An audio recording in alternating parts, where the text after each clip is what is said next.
There has been a long list of Marvel heroes and villains who have donned an alien symbiote, and Black Widow is the latest to add her name to their ranks. After Spider-Man discarded the alien symbiote, Eddie Brock joined him to become Venom. Spider-Man and Venom had a long and bloody rivalry, but today they both work together as heroes. The Venom mythos has also undergone a major transformation in recent years, with Eddie Brock and his son Dylan sharing the mantle of lethal protector.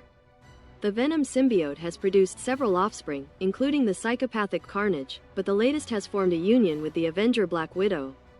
Black Widow has become one of Marvel's most important characters thanks to the MCU. Its popularity is such that even in comics it has received much greater recognition. In Venom number 26 we see how Natasha obtains her own symbiote, which has served to reaffirm her position as the best spy in the world. Although her name suggests that she is an arachnid, Black Widow has never had any direct relationship with Spider-Man. What's more, he doesn't even have spider powers.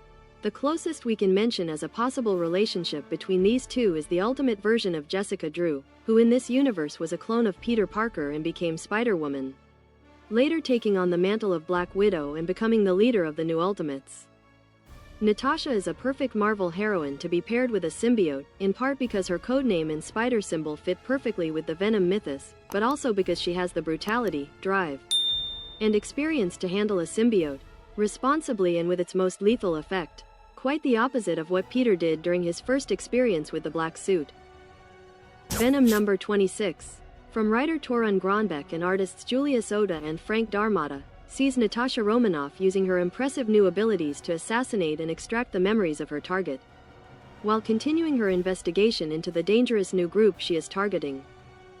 The story of how Natasha obtained a symbiote began in Venom number 23, where we see Venom and Toxin investigate this group after several attacks on Alchemax. While carrying out their research, Venom spawned a new symbiote, but due to the unfriendly nature of symbiotes toward their offspring, Venom did not mention to Dylan that he had reproduced. Romanoff found her symbiote in a destroyed Alchemax facility, and immediately felt a strong bond with it, and decided to become the creature's host. In Venom number 26, Natasha uses her new symbiote and adopts the codename Widow, which is also the same name the symbiote uses to refer to itself.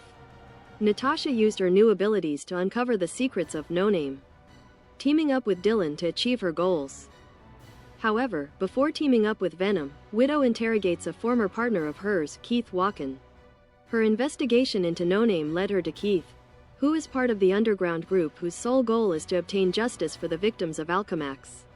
When Keith points a gun at Natasha, his symbiote attacks him by imitating a spider goo that actually looks scary and beautiful at the same time. For a moment, the new symbiote goes out of control and proceeds to devour its victim's brain just like Venom did in his early stories. While Widow first admonishes her new symbiote companion, she quickly realizes that by eating Keith's brain, the symbiote has stolen his memories, which will come in handy in carrying out her investigation. The symbiote helped Black Widow infiltrate an Alchemax facility, but while fighting the security forces, the symbiote was unable to work with its host, forcing them to retreat. Back at a safe house, Natasha told her symbiote that they needed to work together properly if they wanted to uncover Alchemax's dark secrets. To solve this problem, the two entered their mindscape where Natasha recreated her training days in the Red Room to teach Widow discipline. However, this training proved to be too much for the symbiote. So Natasha remembered her training with her friends Spider-Woman, Hawkeye, Winter Soldier, Nick Fury, and Phil Coulson. The symbiote fought against Natasha's memories until he realized that fighting was not the way and decides to forgive them, learning about compassion and completing his training.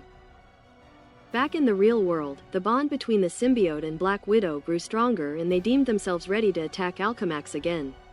These represented their new union with a new suit, which gave them an appearance more similar to that of the classic Black Widow and less similar to Spider-Man or the symbiotes that we know.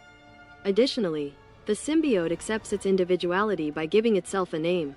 While he and Natasha call themselves Widow, the symbiote decided to name itself Sliver to refer to its separate identity from its host. Together they managed to take down the guards and a Symbiote, an extremely dangerous soldier created with components that imitated Iron Man's suit, added to a symbiote. After defeating him, Widow went to the laboratory where she found the anti-symbiote serum that Alchemax was developing. Natasha stole a sample and gave it to a trusted friend for safekeeping. Widow's new ability to absorb and see her target's memories makes her perhaps the most effective spy in the world. By stealing their memories directly, Natasha is able to obtain the most detailed information possible, without needing to rely on things like torture or truth serum. Additionally, the symbiote grants him increased stealth, strength, and regenerative weaponry. Along with the typical abilities of symbiotes, Sliver can turn his mass into a swarm of Black Widows, which have a very realistic appearance and can use them to spy on his prey without being discovered. This also gives him a unique appearance that is somewhat reminiscent of the suit Peter wore in the Spider-Man Unlimited series. Sliver is also capable of creating organic web, which is strange because remember that symbiotes like Carnage and Toxin have never been able to create it because they were not in direct contact with Peter like Venom was. This detail helps reaffirm Natasha's connection to both Venom and Spider-Man himself. Unlike Venom and Carnage, who seem to have very clear purposes, Silver is a fairly calm symbiote and usually dialogues with his host instead of forcing him to do his will, just as Toxin usually does with his hosts.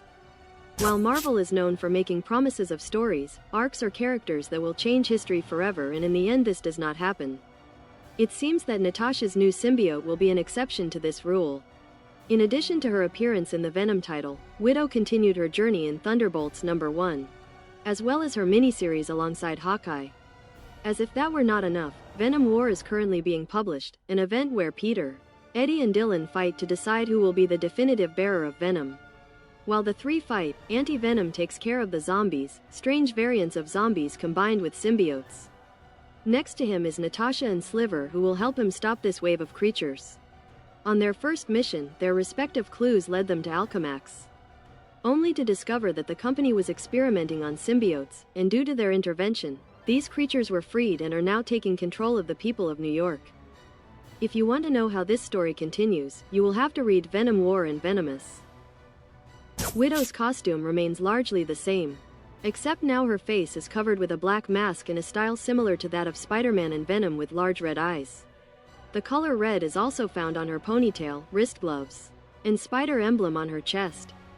After their mental training, Natasha and Silver come to a better understanding and reaffirm their symbiosis with a new suit which is more in line with the spy's tastes. Still, Widow can put on and take off her red glasses to look more intimidating if the situation calls for it. As Black Widow adjusts to life as a Venom-style symbiote heroine, her new powers make her not only one of Marvel's creepiest heroines, but one of the coolest and most unique symbiote crime fighters of the publishing universe. This has delighted readers and Marvel is aware of it. This is the main reason why most recent covers featuring Black Widow are focused on her new symbiote. Additionally, the cover art is done by artists like Derek Chu and Larix, who are mostly known for creating great illustrations of Marvel's female characters. Natasha Romanoff was raised as a child to be an espionage expert, and she has proven her status as one of Marvel's deadliest spies for years.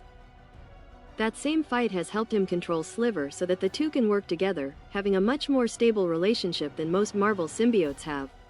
Thanks to Sliver, Black Widow has gained even more skills and abilities to hone her craft, cementing her status as the world's most dangerous spy. Tell us what you think of Natasha's new design with her symbiote and if you agree with this twist that the publisher gave to the Black Widow character.